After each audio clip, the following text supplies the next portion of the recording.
could see every grain of sand. But there was no life in it. The sign was dead then, because of the chemicals that washed into it. And the sign said, don't swim in it. Don't drink any of it. Don't eat anything out of it. It's poison. Black snow and acid rain. So when we came home, I told my colleague, tell the churches we don't want their help. We can't trust them. They speak about dominating the earth, that God gave them the permission to rule the earth. We don't want any of that. Plus, they did everything they could to destroy our spirituality. And my colleague, he says, no, we can't do that. We need their help. I said, I don't care what your opinion is. How can we ask them for help and bite their hand at the same time? We don't want to be that type of people. Tell them to their face. And he went to the elder and ratted me out. So the elder made us send a letter. And they issued an apology. They said, we're sorry for helping institutionalize racism against Native Americans and helping destroy your religion and your spirituality. We apologize. 10 bishops, 9 denominations. And the apologies are all around the world now, apologizing to indigenous peoples. But it takes action to make words have meaning. Words are meaningless if you don't put them in your heart. Every day we go to our homes and our offices and say, what a beautiful building. And yet it's full of toxins, formaldehyde. Everything in your modern office and your modern home is leaking toxins, causing cancer and arthritis, and asthma. Go to NASA. They proved it. The paints and the glues, the plastics, the petrochemical byproducts. We consume herbicides, pesticides, fungicides, mold inhibitors, taste enhancers, color enhancers, and preservatives every day. I appreciate men like Emoto who proved that if you pray to water, water will take that prayer, that love, that affection to every cell in another person's body. E-M-O-T-O. Look at the power of water. We're so impressed. The Lummi Nation brought it to Lummi to pray over our waters. But the people of Spokane and Yakima, all those tribes east of the mountains know the power of water. We all know it. It's important to our ceremonies. He proved that the water that flows over and under and through the earth is full of health and beauty. You can see it in the crystal formations, but the water that's close to the cities becomes stagnant and dead, and the crystals break down. Our elders told us the trees sing. Everything sings a song. If you'll only listen. But we're so busy living, we can't hear our own mother's heartbeat anymore. And that's what the song is, our mother's heartbeat. When we fail to sing the songs of the earth, we have given up on our own mother. Told my mate one time we're doing this good work, helping this young orphan man, sending him on his way. He was in search of his mother, given up as a child. Came to Lummi, ended up at my home. We took care of him and then sent him south. At daybreak, I could hear a song as I headed home. I came around the corner, and that song was really powerful and loud. Right there was a porcupine dying. I got up and I walked to the porcupine. The song was coming out of him. I touched him and he died. Sang his song. I got to hear it.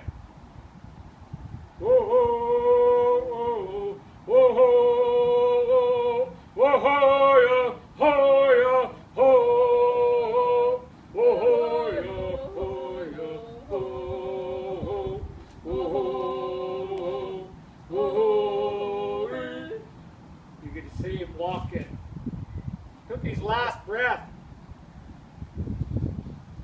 By chance, I took him to an elder, and we took his quilt and gave him to her mother before we were married.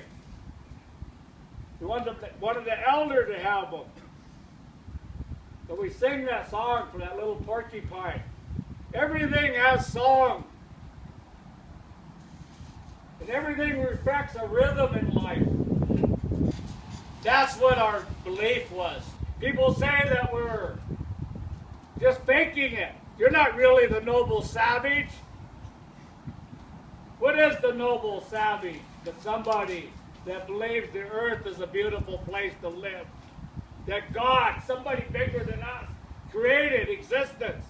That we're just humble little humans, humble little beings, dependent on this great, beautiful existence. That's all we are.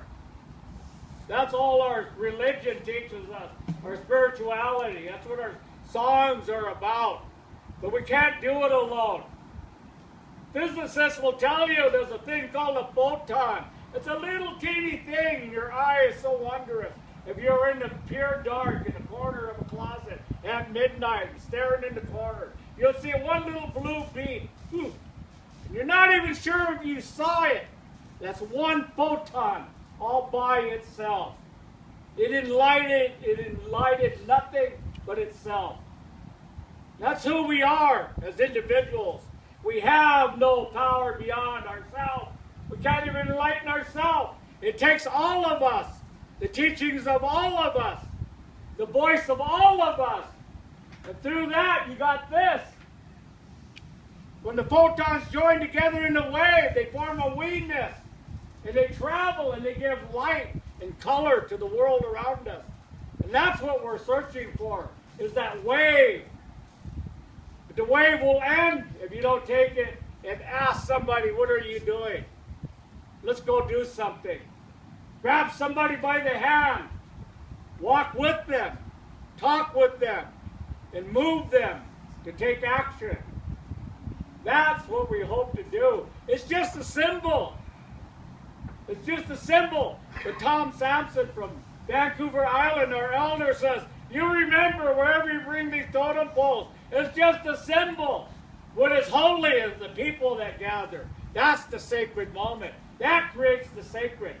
Is all those people coming together with what they know and what they're sharing and what they brought there. That's what's sacred. Don't you forget that. We loved him ever since. And we'll love him to the dying day for the little bit he gave us to remind us, each and every one of you, or that is that important. Because it creates this collective. And we're hoping that we're awakening a little bit more. We didn't know Spokane had uranium. We didn't know they were opening up the earth to take it. Not until you spoke out. It was a kept secret. You know, all of that hurts us in the end because you're downriver. You're downstream. So we appreciate being able to come here to talk to each and every one of you. And we told the people at Otter River, we're going to tell them about Otter River, Otter Creek. We didn't know how important it was to your elders and your families. And we'll say Otter Creek wherever we go. And we'll say Spokane and their concerns on the uranium mines and the impact. Because we are dominated and forced to change. But we have rights under the UN Declaration of the Rights of Indigenous